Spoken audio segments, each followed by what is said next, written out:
नमस्कार। कुंडली विज्ञान डेमो क्लास में आपका स्वागत है। आस्था कोचिंग क्लास द्वारा जो आपको फलित का कोर्स कराया जाएगा वो लग्न पद्धति से फलित कैसे करते हैं। सबसे प्राचीन पद्धति, और आपने अगर ये पद्धति सीख ली, लग्न पद्धति से फलित करना सीख लिया, तो भी जितने भी आज फलित करने की ज्योतिष की शाखाएं है उन सबको आपको पढ़ने में, समझने में आसानी रहेगी। मेन जो जड़ है वो है लग्न पद्धति से फलित करना। इसके बारे में यदि आपको अच्छे से जानकारी है तो आप दूसरी जो भी शाखा है, चाहे हस्तरेखा हो, वास्तु हो या और भी शाखाएं जो आजकल चल रही है, उसको सीखने में आपको समय नहीं लगेगा, क्योंकि वहाँ पे लगभग इसी लग्न पद्धति का उपयोग किया जाता है। ये ज्योतिष की मेन जड़ है। हालांकि लग्न पद्धति से पहले नक्षत्र, नाड़ी, ऐसा करके बहुत सारे थे कि उनके माध्यम से फलित किया जाता था, पर लग्न पद्धति में सारा विवरण है। महादशा, दशा, 5 प्रकार की दशा का उपयोग किया गया है। 9 ग्रह का उपयोग उसमें किया जाता है। पहले 7 ग्रह का उपयोग किया जाता था, बाद में 2 ग्रह और आए हैं, राहु केतु, 9 ग्रह। ये सब मिलके व्यक्ति का समय कैसे क्या रहता है, इसकी गणना उसमें की जाती है। तो लग्न पद्धति बहुत विशाल पद्धति है, विस्तृत है।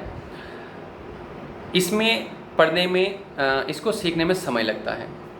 जैसे ज्योतिष की और कोई शाखा सीखोगे इतना समय नहीं लगेगा, लेकिन लग्न पद्धति से फलित करने में समय लगता है, क्योंकि इसमें बहुत सारे चार्ट होते हैं। लग्न के अलावा नवमांश, चंद्र पत्रिका, सूर्य पत्रिका, दृष्टांत, दशमान, बहुत सारे प्रकार के चार्ट, 5 प्रकार की दशाएं, गोचर, वर्तमान में कौन से ग्रह कहाँ, इन सब का मिलान करके व्यक्ति के बारे में बताया जाता है। अष्टक वर्ग का उपयोग भी होता है, जिसको गोचर ही कहा जाता है, सूक्ष्म गोचर। तो लग्न पद्धति से फलित जो हम सिखाएंगे आपको, ये कम से कम आपको 45 से 50 दिन की क्लास रहेगी। उसमें आपको पूरा कोर्स कराया जाएगा। देखो, बहुत सारे कोर्स चलते हैं कि 3 दिन का कोर्स, 7 दिन का कोर्स, 10 दिन का कोर्स, उसमें व्यक्ति ज्योतिषी नहीं बन पाता है। हम ये गारंटी नहीं लेते कि आप ज्योतिषी बन जाओगे, हम आपको एक अच्छा रास्ता बता देंगे। ज्योतिषी अच्छा बनना वो व्यक्ति के ऊपर निर्भर है। हम आपको गाइड करेंगे, पूरी सहायता करेंगे, घर बैठे बैठे कोशिश करेंगे कि जितना हम आपको दे सके सिखाएं, पढ़ाएं, और कुछ प्रैक्टिकली कुंडलियाँ भी लेंगे। आप लोग कुंडलियाँ भेजना, हम यहाँ पे उसको फलित करेंगे और फिर आपको देखोगे कितना बैठे कितना नहीं। एक सफल ज्योतिष बनने के लिए आपको खुद को मेहनत करनी पड़ेगी। सिर्फ ज्योतिष पढ़ने से ही व्यक्ति ज्योतिषी नहीं बन सकता है। उसके ऊपर बहुत सारे नियम लागू हो जाते हैं, जिसको फॉलो करना उसको बहुत आवश्यक है। तो आज हम लग्न पद्धति के बारे में बात करते हैं कि लग्न पद्धति से फलित कैसे किया जाता है। इसमें 9 ग्रह, 12 भाव, 12 राशियाँ और 5 प्रकार की दशाओं का उपयोग किया जाता है। इन सबको जोड़ के व्यक्ति का पिछला समय, वर्तमान और अगला समय इसका कैसा रहेगा।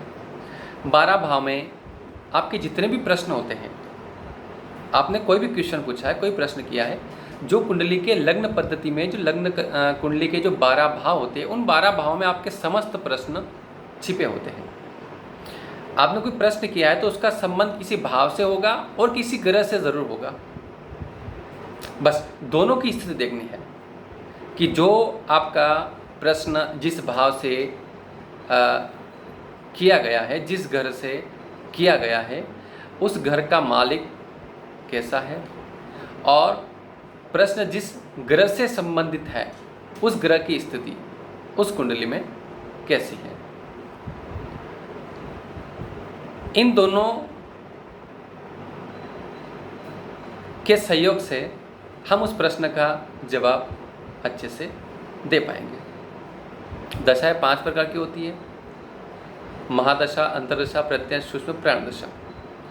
इनका उपयोग भी आपका पिछला, वर्तमान और अगला समय कैसा होगा उसको देखने के लिए इन दशाओं का उपयोग किया जाता है। व्यक्ति का समय कब बदलेगा, लग्न पद्धति में तय करती है दशा। हस्तरेखा में रेखा तय करती है कि कहाँ रेखा कौन सी कहाँ पे कट रही है या मोटी हो रही है, फीकी पड़ रही है। इसी तरह लग्न पद्धति में व्यक्ति का समय कब बदलेगा, इसके लिए महत्वपूर्ण है उसकी दशाएं। उसकी दशाएं कब बदलेगी। दशाएं शब्द का उपयोग लग्न पद्धति के लिए बहुत ज़्यादा होता है। किसी और में दशाओं का प्रयोग इतना नहीं होता जितना इस विज्ञान में होता है।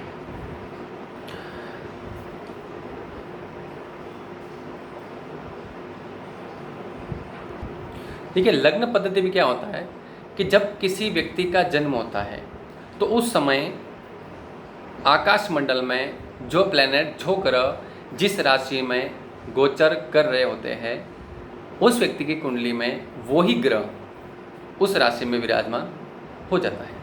जैसे सपोज करो आज कुंभ राशि का शनि है, तो जिसका भी जन्म होगा उसकी पत्रिका में कुंभ राशि का शनि विराजमान हो जाएगा। लग्न कैसे तय होती है, तो जब व्यक्ति का जन्म होता है तो पूर्वी क्षितिज पे जो राशि उदयमान रहती है, पूर्वी क्षितिज, क्षितिज माने जहाँ पृथ्वी और आकाश मिलते हुए प्रतीत होते हैं, वहाँ पे जो राशि उस समय उदयमान रहती है वो उसकी लग्न कही जाती है। लग्न चार्ट में जो नंबर लिखाएंगे मैष से मीन तक कोई भी, वो उस समय वही नंबर लिखाएंगे, वही राशि डाली जाएगी जो राशि उस व्यक्ति के जन्म समय पर पूर्वी क्षितिज पे उदयमान थी। और प्लैनेट, ग्रह, कौन सा ग्रह किस भाव में जाएगा, वो उस समय ब्रह्मांड में कौन सा ग्रह किस राशि में घूम रहा था, उसके हिसाब से वो ग्रह उस राशि में बैठ जाएगा। ये सारे हम आपको कुंडली निर्माण में सब बताएंगे। दशा किसकी चालू होगी, तो नक्षत्र के आधार पर उस व्यक्ति की महादशाएं प्रारंभ होती है। जैसे कृतिका नक्षत्र में व्यक्ति का जन्म होता है तो उसको जन्म से ही सूर्य की दशा लग जाती है। ऐसे ही महादशाओं का क्रम बना हुआ है। उस क्रम के आधार पर एक ग्रह को 3-3 नक्षत्र दिए हुए हैं। 9 ग्रह 27 नक्षत्र, एक ग्रह को 3-3 नक्षत्र दिए हुए हैं। पहला कृतिका नक्षत्र और सूर्य का, रोहिणी चंद्रमा का। अब प्रश्न ये उठता है कि अश्विनी नक्षत्र से महादशा की गणना क्यों नहीं की गई। जब ये महादशा का निर्माण किया था, जब ये ज्योतिष का निर्माण हुआ था, उस समय कहीं ना कहीं कृतिका नक्षत्र से गणना की जाती थी, क्योंकि कृतिका नक्षत्र का पहला चरण अ है और अपने हिंदी वर्णमाला में पहला चरण अ होता है। इसका मतलब ये है कि कृतिका नक्षत्र से गणना की जाती थी, बाद में भरणी नक्षत्र हुई और आज वर्तमान में हम अश्विनी नक्षत्र से गणना कर रहे हैं। ऐसा क्यों, ये हम ज्योतिर्विज्ञान में जब ब्रह्मांड के रहस्य के बारे में जब एक वीडियो बनाएंगे तो उसमें हम बताएंगे कि ऐसा क्यों है। पहले कृतिका से क्यों होती थी, आज अश्विनी से क्यों होती है और भविष्य में रेवती से हो सकती है। ये ब्रह्मांड के रहस्य में जब वीडियो बनाएंगे उसमें हम आपको बताएंगे। तो महादशा व्यक्ति को कब चालू होगी, जिस नक्षत्र में उसका जन्म होता है उसके आधार पर उसकी महादशा चालू होती है। सूर्य की 6 वर्ष, चंद्रमा की 10 वर्ष, ऐसे करके 9 ग्रह की 120 वर्ष महादशाएं मानी गई। मतलब ज्योतिष आपकी आयु 120 वर्ष मानता है। महादशा के अलावा ये पराशर ऋषि ने तय की रखी है महादशा, जिसको बोलते हैं विंशोत्तरी महादशा, जो 120 वर्ष होती है। ये एक विंशोत्तरी महादशा का उपयोग किया जाता है। अष्टोत्तरी महादशा भी होती है, विभिन्न प्रकार की महादशा होती है, लेकिन एक सामान्य तौर पे फलित के लिए जो महादशा उपयोग की जाती है उसका नाम है विंशोत्तरी महादशा, जो 120 वर्ष की होती है और ये 5 प्रकार की होती है, जो मैंने पहले बता दिया है। आप क्लास ज्वाइन कीजिए, रोज़ आपको लाइव क्लास मिलेगी, लाइव क्लास का वीडियो भी मिलेगा और कोशिश करेंगे कि घर बैठे जितना अच्छा हम आपको पढ़ा सके, कोशिश करेंगे। धन्यवाद।